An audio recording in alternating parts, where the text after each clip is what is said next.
Rubin here on Enlightened World Network. Let's start our time together with presencing ourselves. We'll just take a moment to connect. Take a deep breath. Hold it briefly, and as you release it, release the tension that might be in your shoulders, in your jaw, in your lower back. And take another slow, deep breath in. And hold it for a second or two. And release gently. And let the tension go. And be present. Let's press our hands gently together. And just rub them. Feel your fingers. Feel your palms. Bring yourself present to your body. Great. So welcome. Today I would like to talk about responsibility, the ability to respond, and our responsibility in these crazy times to ourselves and to others. So I have a friend who's been very ill with the flu, and she does not know whether it is corona or not, but she's been very, very sick. And just the other day, I was speaking to her, and she said she was feeling better, which was great. I was delighted to hear that, and that she went shopping to the grocery store. And my response was, "Oh my gosh, what were you thinking?" And she said, "Well, she was wearing gloves and she was well protected." And I said, "Yeah, but what about the people that you're coming in contact with? What about protecting them?"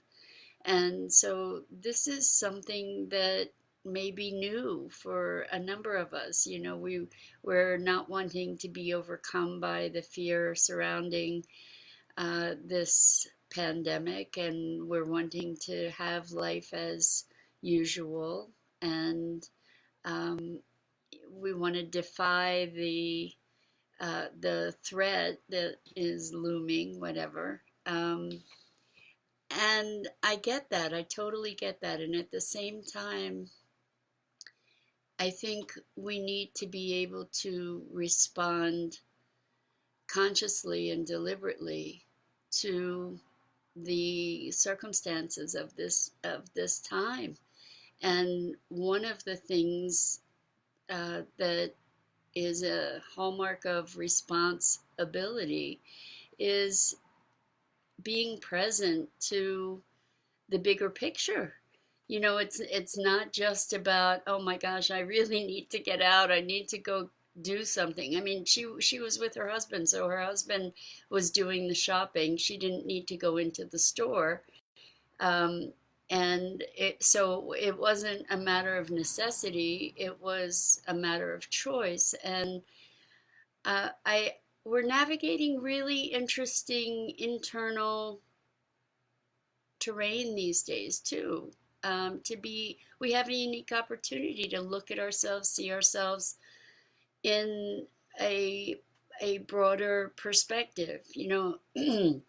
If you take the time and are deliberate and conscious, this is a wonderful, wonderful time to really practice mindfulness. And it's not just an internal experience. One of the biggest things that we're exposed to right now is our impact, our global impact. I mean, just imagine one person who is infected that goes into proximity with a number of other people has potential to be impacting their very lives.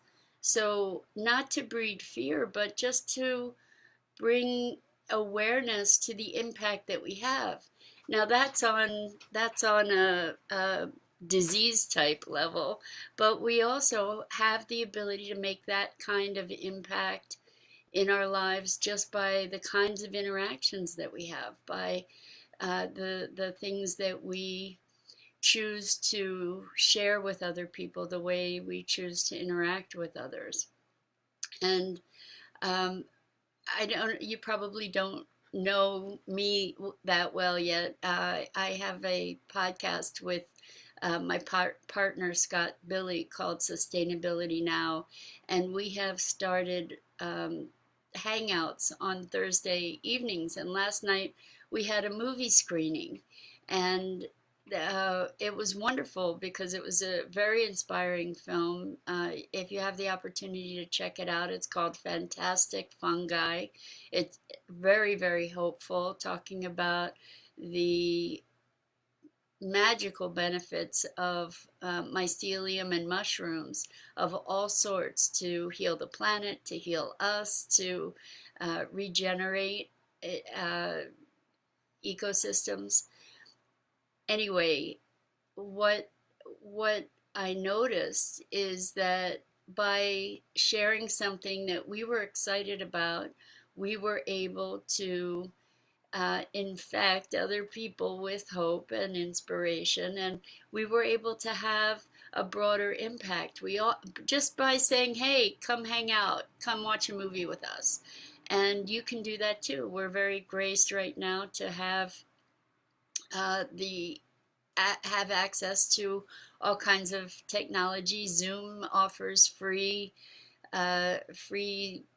screenings. So if you go to zoom.us, gather some of your friends, watch a movie together. Have people are doing virtual dinners. People are uh, having dance parties online. There are all kinds of things that we can do to respond and generate more responsibility for ourselves and for others in the face of our very, very unusual circumstances. So I, I invite you to be creative and to touch in, be conscious of yourself, be conscious of how you're impacting other people, and how other people are impacting you. You know, recognize how you're responding to what other people are putting forward in the world. And there is a lot of good news, there is a lot of good information about how people are supporting each other and expanding into this possibility. Uh, so I have something here from Whelan saying, "Since you're there now, tell them there is no virus, only dragon energies. All of humanity are safe, only ones that are not in line with the truth." Well, okay, so here's where we need to be really present, really present to our state. One thing I can say, um, I I'm not going to get into this kind of conversation about um, let's just look at what's happening in the world right now. Okay, what's happening in the world is that we are globally being affected by something that we don't that is costing lives, that is costing livelihoods, that is shifting the very framework of the world that we've known. And a time of change is always a time of upheaval. There are This is an unprecedented moment. It's unpredictable. And what we can know is that this is a time of change. So the thing is that we get to choose how we're going to interact with that change. We get to choose to move into looking for the opportunity. And I know I've said this before, but it's so important to ask yourself really empowering questions. So one of the most empowering questions two empowering questions that I have is, what's the opportunity? What kind of positive outcome or opportunity can I create in this moment? And another really powerful question is, how can I serve? How can I support others? And I invite you to engage with those questions with the people that you love. I've heard of people meeting a whole new network of people online. There are so many opportunities to connect with people you haven't known, to reshape our possibility. Rhonda says, hello from Chatham, Ontario. Chameleon, I noticed that you're here with us. Welcome. Treating physical isolation as a good thing. So many opportunities within this pause. I agree.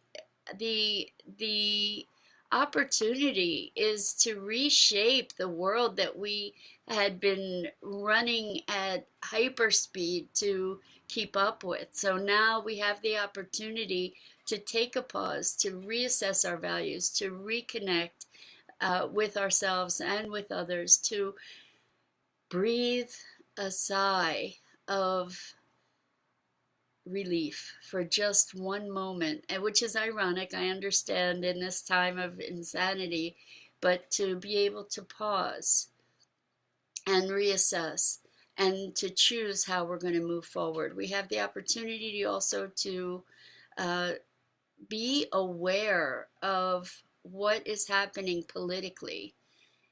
There are laws that are being passed. There are movements that are still active in making an impact in the world. Organizations like Greenpeace or Food and Water Watch or um, the Sierra Club. There's an organization called Daily Cause, KOS, I believe.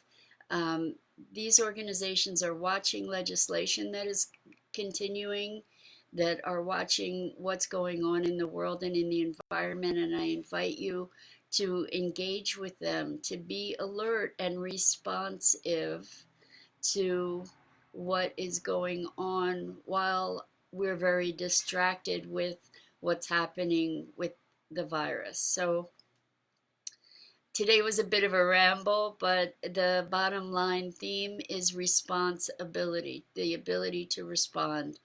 And as long as we keep ourselves present to that, we do have the ability to shape the world that's coming forth from this. So Denise Brown Branch is here from London, treating isolation as a time to rethink. Totally, completely. I mean, so many of us have had lives filled with such demands that we really didn't have an opportunity to step back and say, wait a second, is this life the life that I dream of for myself? And we do have the opportunity now to reconnect with our dreams and to look at ways that we can bring those dreams forth into the world. The world has gotten a massive wake-up call. And one of the things that I find so interesting is that we've been talking about the climate crisis and how humanity really needed to come together to make a difference in the way that we be on the planet to create a future, because we were barreling down a road to destruction through the way that we were treating our resources and our planet. And so now we have this pause. And as a result of this pause, nature is re-emerging. We're finding that there are porpoises in Venice, and we're hearing birds that we never heard, and we're seeing blue skies that we haven't seen, and stars, and more quiet, and uh, in that quiet emerging the sounds of nature. So there are gifts here if we choose to use them, and that's our invitation today, is to be responsive and responsible by presencing yourself, being alert, being aware, and choosing to take stock and dream again of a world that's sustainable for all of us. That's it for today. Lots of love, compassion. I hope you'll join me again tomorrow. Thanks so much for your comments, and have a wonderful day. Focus on something today that lightens your heart. Thanks.